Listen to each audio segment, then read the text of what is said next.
I'm Pastor Brinda Peterson, and this is Reverend on the Road. Last week when we were at the lake, I spoke to you about faith through chaos, and today we're going to continue on the subject of faith. James is one of the apostles, and he wrote his book, the book of James, very much like some of the wisdom books of the Old Testament. His letter is certainly one of the most quoted books of the Bible. It's filled with all kinds of famous phrases, and I think you know them.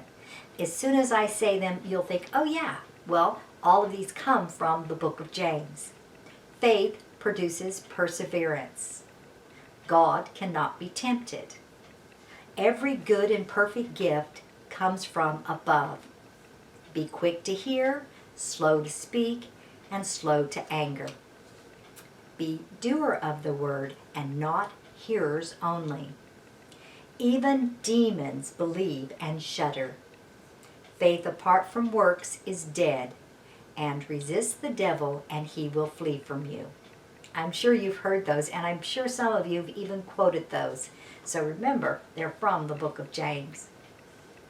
Now, James's primary message is giving us an idea of Christian faith through the Gospels. Faith that we should live out in our lives and be obedient to the Word. He says in James 1:2, do not merely listen to the Word, as so deceive yourselves, do what it says. The book of James is an extremely practical book, filled with all kinds of exhortations about the Christian life and the way we should live our lives in light of our new faith in Jesus Christ. James is therefore highly relevant to the Christian life. Unlike many of the other books of the New Testament, James's aim is not to give us theological presentation of the gospel. Rather, he writes this book to believers who already know Jesus Christ, who've already come to the faith. And his goal then is to help us live faithfully as followers of Jesus Christ. His book helps us to understand that genuine faith is not a passive faith, but an active faith.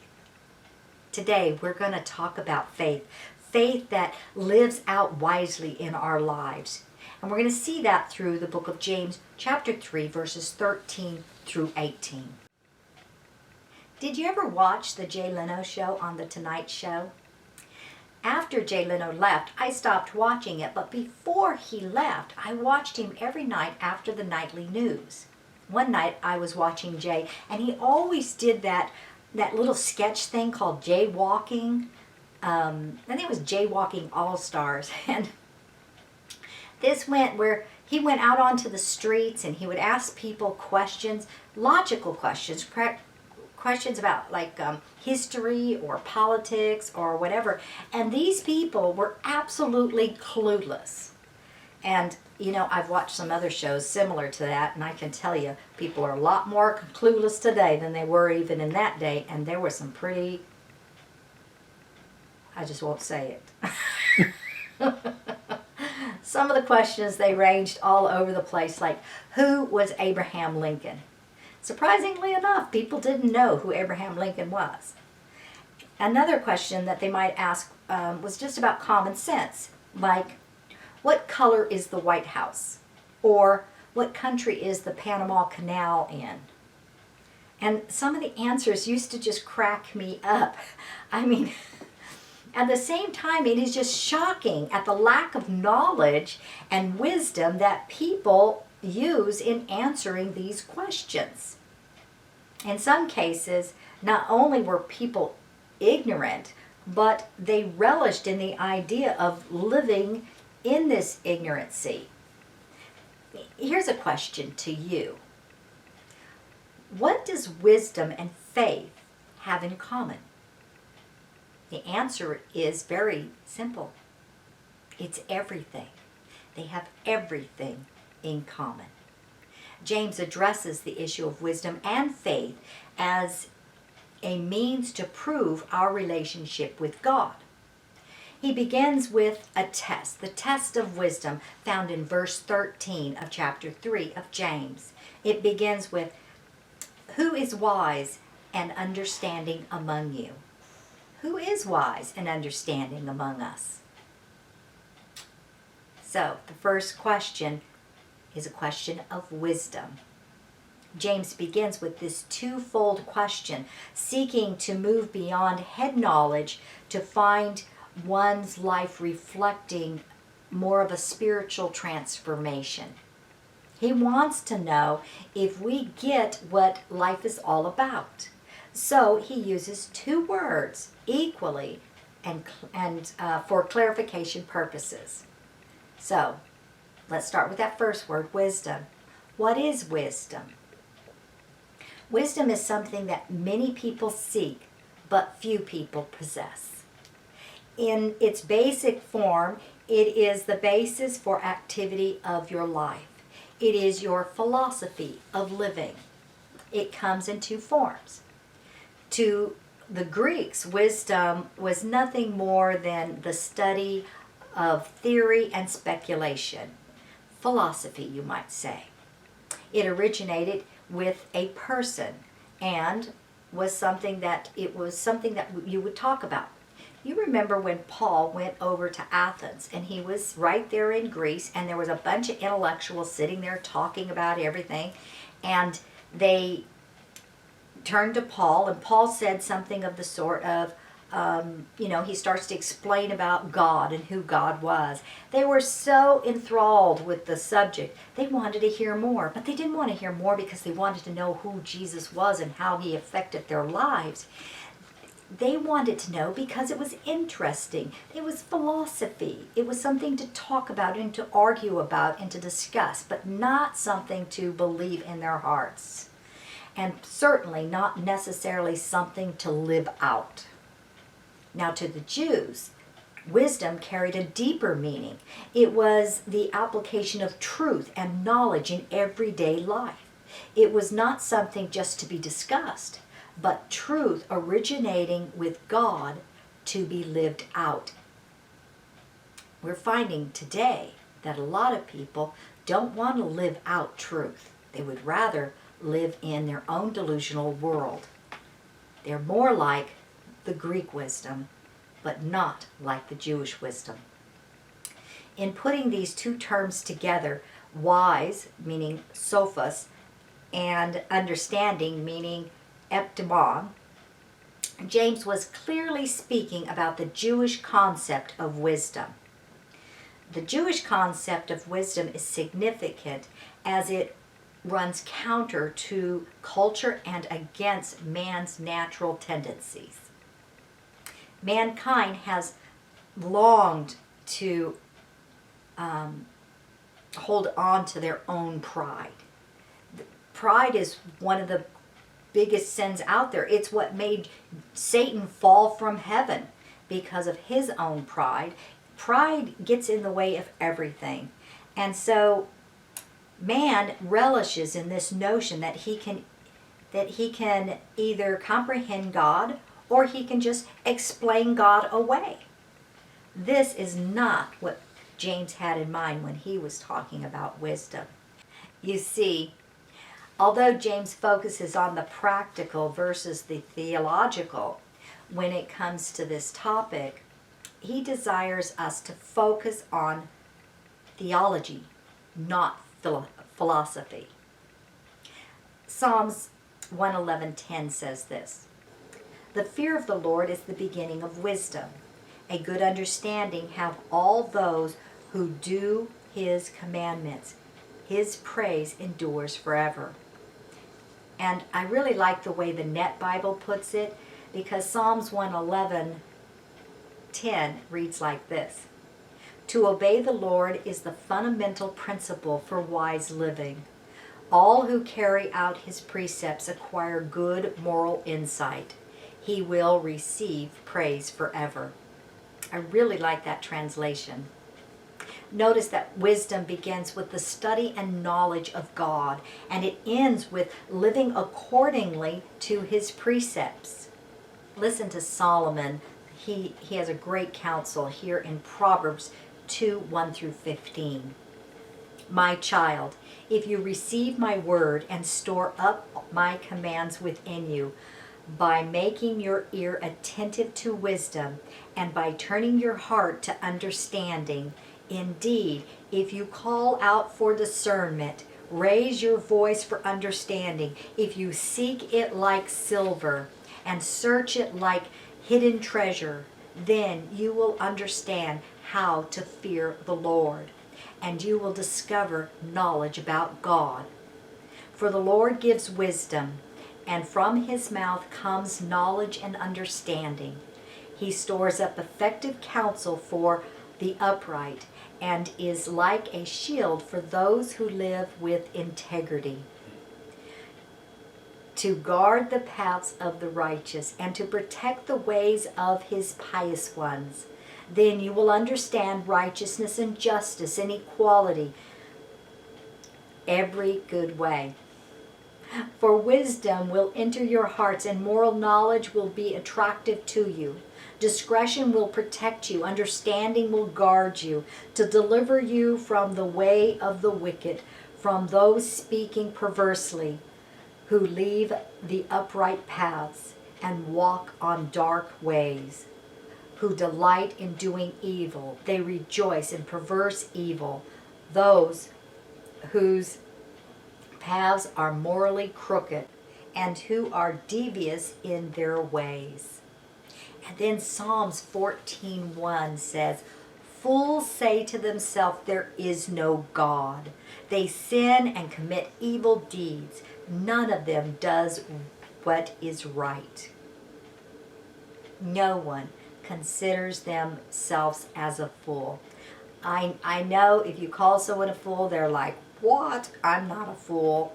But if you even look inside yourself, there's a lot of times we don't think we're a fool either. But it says right here, if you say there is no God, well, that's who you are, a fool. But according to God, anyone who denies God's authority, personhood, and truth is a fool. Anyone who chooses to live by his own philosophy rather than revealed theology is a fool. And let me tell you, we are living amongst a sea of fools in this country.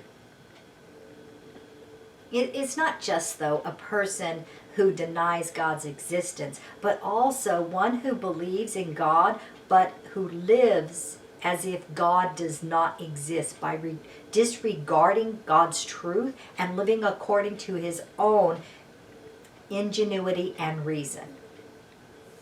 For 2,000 years, probably even longer, but 2,000 years since Christ was born, the church as a whole has understood certain things to be immoral. And yet, every denomination, including Catholics, have been dividing over certain immoralities that are being brought into the church and being accepted by people who call themselves people of God. And people are living like they do not know who God is, as if there is no moral and holy God. And we know that God's word is our truth. And if we're not living by the truth, we're not living by God, we're claiming things that are not so, well, I think we're a fool. But also, by thinking that we know better than God when faced with life's decisions. In the Christian life, it's about knowing God, hearing his voice and following him. To hear him and ignore him is just as foolish as not believing at all. We say we believe in God and that he is a sovereign God, but then we are unwilling to follow his leading. Secondly, by thinking that we have his blessings when we're living disobedient. Do good parents bless disobedient children? Not unless they want to foster an attitude of disobedience. Neither does God bless us when we are disobedient. 3, by thinking that we can slip one by him when we are, when he's not looking. God is not on the side of the world. where he is too busy to notice when you do something wrong or what you are doing at any particular time. He does not sleep, nor does he slumber. It is foolish to think that we can get one over on him. Fourth, by thinking that we can be religious enough to earn his mercy. I mean, how many people think that they can earn God's forgiveness by their goodness? We hear in the secular world all the time, if we're just good enough. But that's not what God's word says. The last time I checked, God's sole provision for grace and mercy was the cross. Fifth, by thinking we can have forgiveness and salvation without the cross. It is simple. If I can go to heaven, and if I can be forgiven by any other means other than the cross, then tell me exactly, why did Jesus die? Because the fact is, there is no other means. Jesus is the way, the truth, and the life, and no man comes to the Father except through his Son. Amen. 6, by thinking that we can willfully sin without consequences. Galatians 6 says that every person will reap what they sow. To think that we can willfully sin without consequences is just absolutely ludicrous. And then James returns to the familiar theme of living out our faith. This is true whether we are talking about faith or wisdom. James is like saying, don't tell me about it, show it to me. The second part of verse 13 is about the measure of wisdom. It says, by his good conduct he should show his works done in the gentleness that wisdom brings. So how can we determine if their wisdom is from within or from above? Simple. There is always definitive evidence that a person has godly wisdom resulting from faith in God. They have a model life that honors him, marked by 2 traits. First, good deeds, which is service that honors God and cares for people. And second, humility, which is gentleness and meekness, putting other people before ourselves. Genuinely speaking, people who are wise in their own eyes have little to no concern for God or others. Instead, they possess this arrogant and selfish ambition to prove to others how smart they think they are. James says, whoa, not so fast. True wisdom is not consumed with self, but with God. It is not bitter, malicious, or self-consumed. It is concerned with honoring and serving God. Which brings us to the types of wisdom in verse 14. He says that there are 2 kinds of wisdom as far as God is concerned. There's artificial wisdom and there's authentic wisdom. First, James begins with artificial wisdom in verses 14 through 16. Artificial wisdom is a pseudo-wisdom originating within a person. It is a Greek version that most people practice today. It's all talk, no action. It is based on humanity's natural inclinations, insights, and motivations, and it does not submit to God's sovereignty or his authority and will. The reasons for artificial wisdom can be found in verse 14. But if you have bitter jealousy and selfishness in your heart, do not boast and tell lies against the truth. We discover in this verse the motivation and reason for man's wisdom is envy and ambition, which is stored deep within the heart. The reason for everything we think and do begins in the heart. It is the seat of our being, if you will. If our heart is sinful, then our actions will be sinful. If our heart is righteous, then our actions will be righteous. Proverbs 4:23 says, "Watch over your heart with all diligence. From it flows the spring of life." Do you notice from verse 14, what is harbored deep within our heart is what's fostering this artificial wisdom? If your life is marked by arrogant self-centeredness, then it only demonstrates the absence of the saving relationship with Christ and a false perception of reality. There are so many people in today's world that just have a totally false perception of reality. Pretty much they are living in a delusional world, and they want us to join them in their delusion. And beloved, as Christian followers of Christ, we must not do that. The roots of artificial wisdom go even deeper. In verse 15 it says, "Such wisdom does not come from above, but is earthly, natural, and demonic." The reason artificial wisdom is self-indulgent is because its roots are not derived from God, but from this world, from the flesh, and from the devil. This is a depiction of man's wisdom. It is limited to this earth, characterized by humanness without spirituality, and generated by the forces of Satan. And as a result of the fall, all of humanity is corrupt and separated from God, unable to be redeemed by human actions. They are driven by their own ideas, appetites, and emotions, unaware of the spiritual things of God. 1 Corinthians 2:14 says, "The person without the Spirit does not accept the things that come from the Spirit of God, but considers them foolishness and cannot understand, because they are discerned only through the Spirit." Spiritual things can only be discerned by the Spirit, including the wisdom of God.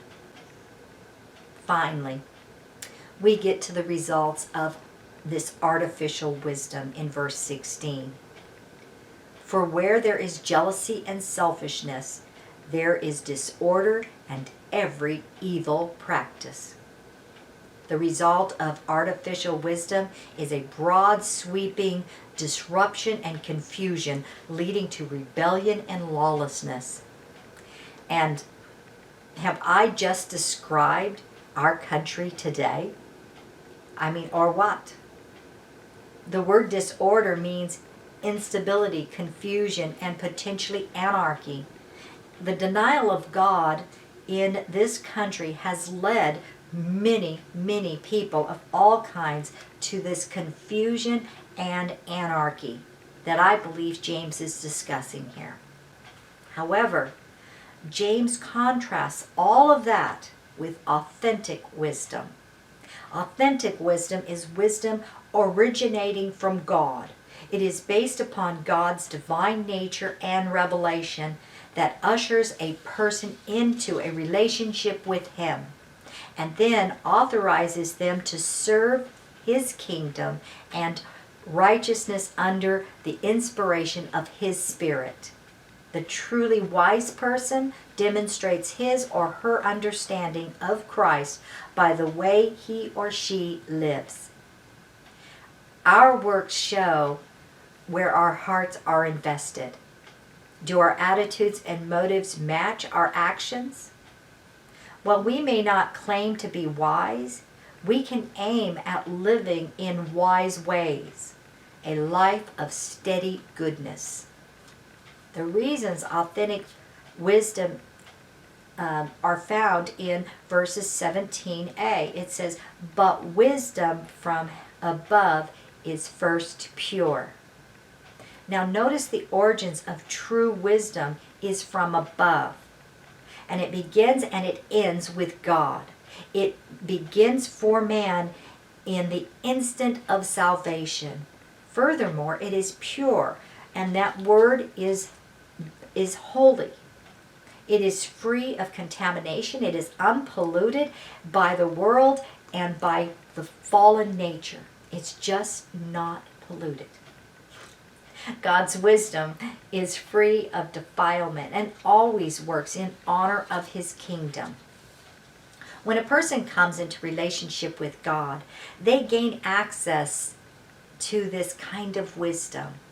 Furthermore, as they go through the various challenges of life, they can ask God for his wisdom, and God will grant it liberally if we trust him. God told Solomon that he could ask for anything, and Solomon asked for wisdom. And God honored his request, and because he desired godly wisdom above anything else, God also blessed him with very much more. James 1:5-6 says, "If any of you lack wisdom, let him ask God, who gives generously to all without reproach, and it will be given him. But let him ask in faith." The root of authentic wisdom is found in verse 18. First pure, then peaceable, gentle, accommodating, full of mercy and good fruit, impartial and not hypocritical. A person who possesses authentic wisdom is one who seeks to be at peace and brings peace to his fellow men. And anyone who is considerate, and also gentle, considerate or gentle, which means to have this temper of justice with mercy, not giving people what they deserve, but going the extra mile to offer kindness, treating people the way God treats you and I. To be submissive or responsible, one who is willing to yield to his superiors. It is a person who has this teachable spirit with this obedience to truth, willing to come under God's authority and his truth. Next, a person who possesses authentic wisdom is one who is full of mercy, one who is full of compassion, who seeks opportunities to share grace. And then fruitful, one who is known to for continually doing good to others. John 15:15 says this, "I am the vine and you are the branches. If you remain in me, I in you, you will bear much fruit. Apart from me, you can do nothing." Lastly, it is one who is sincere without hypocrisy. Have you ever heard that term before? Unwaxed. Somebody's unwaxed. Well, that in James' day, they used to have these clay pots, and sometimes these clay pots would have cracks in them. And some of the people selling these clay pots would wax the clay pots, hiding all of the cracks within the pot.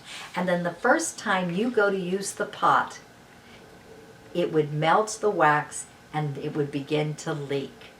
And so, to be unwaxed is to be undamaged, not tampered with, and earnest. It is one who is defined by the mark of commitment, one who is without hypocrisy, one who does not put on a face to hide behind a mask. So we are unwaxed. And finally, the results of authentic wisdom in verse 18. "And the fruit that consists of righteousness is planted in peace among those who make peace." In the NIV, it's worded this way: "Peacemakers who sow in peace raise a harvest of righteousness." Godly wisdom always produces a cycle of righteousness that is planted and harvested in a peaceful, harmonious relationship with God and his people. A faithful life lives wisely and produces a crop for the kingdom of God.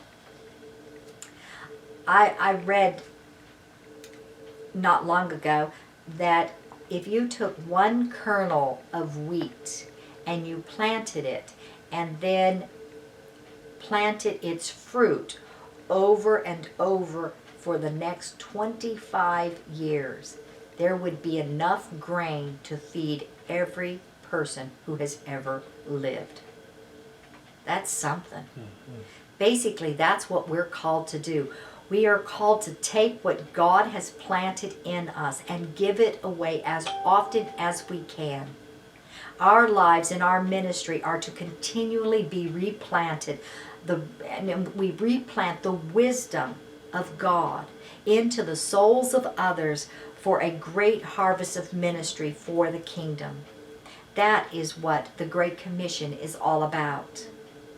Here's the bottom line. Authentic wisdom comes from God. If we want to be truly wise, then we need to be the person who seeks after God through prayer and through His Word. If we want to be truly wise, then we need to be Christ-centered and not self-centered. If we want to be truly wise, then we need to be a person who displays Christ in everything we do and in everything we say. Amen? Amen. So let us all be people of wise faith.